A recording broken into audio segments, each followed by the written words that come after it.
Growth at all costs. It's the mantra of modern business. But what happens when a successful company decides to completely stop chasing new customers? The results will surprise you. That's a pretty bold move in today's market. What kind of company would take that risk? Well, this was a thriving software company that seemed to be doing everything by the book. Aggressive marketing, constant promotions, endless customer acquisition campaigns. But they noticed something troubling in their data. Let me guess. The numbers weren't adding up somehow. Exactly right. They were spending enormous amounts on acquiring new customers, but their retention rates were abysmal. It was like trying to fill a bucket with a hole in it. For every 10 new customers they brought in, 7 would leave within months. That's got to be incredibly expensive, especially with today's customer acquisition costs running between $200 to $400 per customer in the software industry. And that's what makes this story so fascinating. The founder had this moment of clarity during a board meeting when they calculated they were spending nearly $2 million annually just to stay in place. They asked themselves this question that changed everything. Why are we so obsessed with getting new customers when we don't even understand the ones we already have? That's actually a really profound question. It's like dating apps.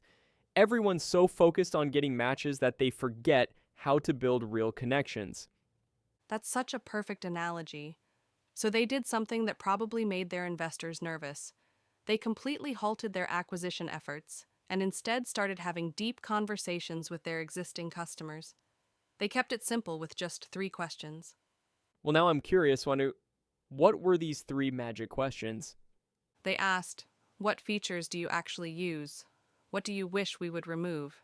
And, this is the fascinating part, why did you choose us? And please be brutally honest." That last one especially takes some courage to ask. Most companies are terrified of real feedback. And what they discovered completely challenged their assumptions. The data showed that customers were only using about 20% of their product's features, but they were absolutely loving those core features. So all that development time on extra features was essentially wasted. Even worse, it was actively hurting their product. Their customers were saying things like, "We chose you because you were simple," and "Please stop adding more stuff," and "We'd actually prefer fewer options." That must have been a tough pill to swallow after investing so much in feature development. Oh, absolutely. Industry data shows that the average software company spends about 35% of their budget on new feature development. So imagine realizing that much of that investment was actually driving customers away. So what did they do with this pretty revolutionary insight? They made what I consider an incredibly brave decision. They started removing features. They simplified their design. They actually described it as cleaning the product like a quiet room. And here's where it gets really interesting. Their support tickets decreased by 70% within the first month. Those are some compelling metrics. How did this affect their bottom line? Well, that's the most fascinating part. Their customer retention rate jumped from 70% to 95% in just 6 months.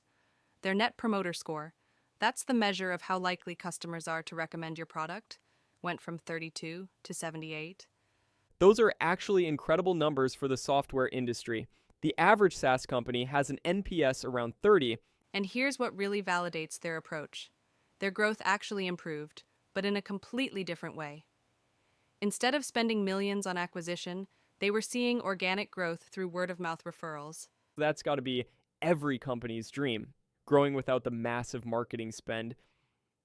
The founder had this really insightful quote about it. They said, "We stopped chasing strangers and started honoring the people who already chose us."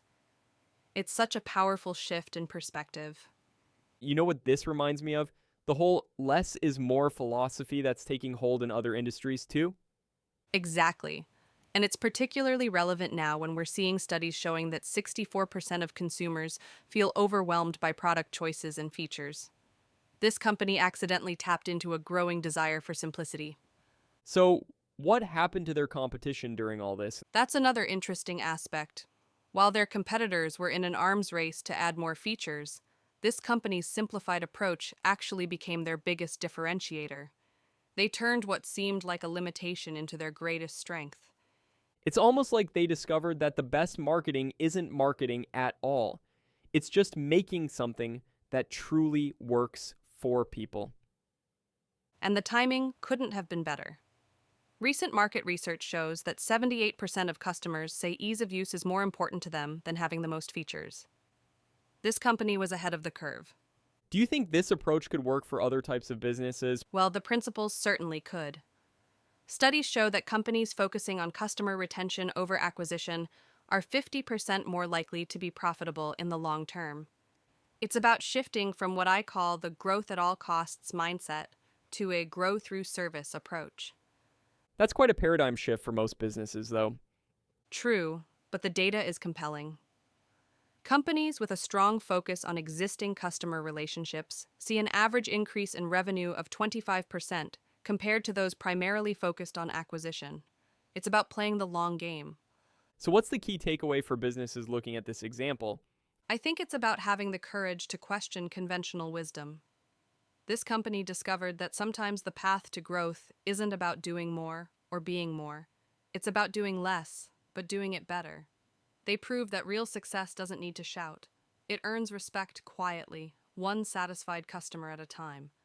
And that's probably the most valuable lesson of all. Exactly. In a world obsessed with more, sometimes the bravest thing you can do is choose less.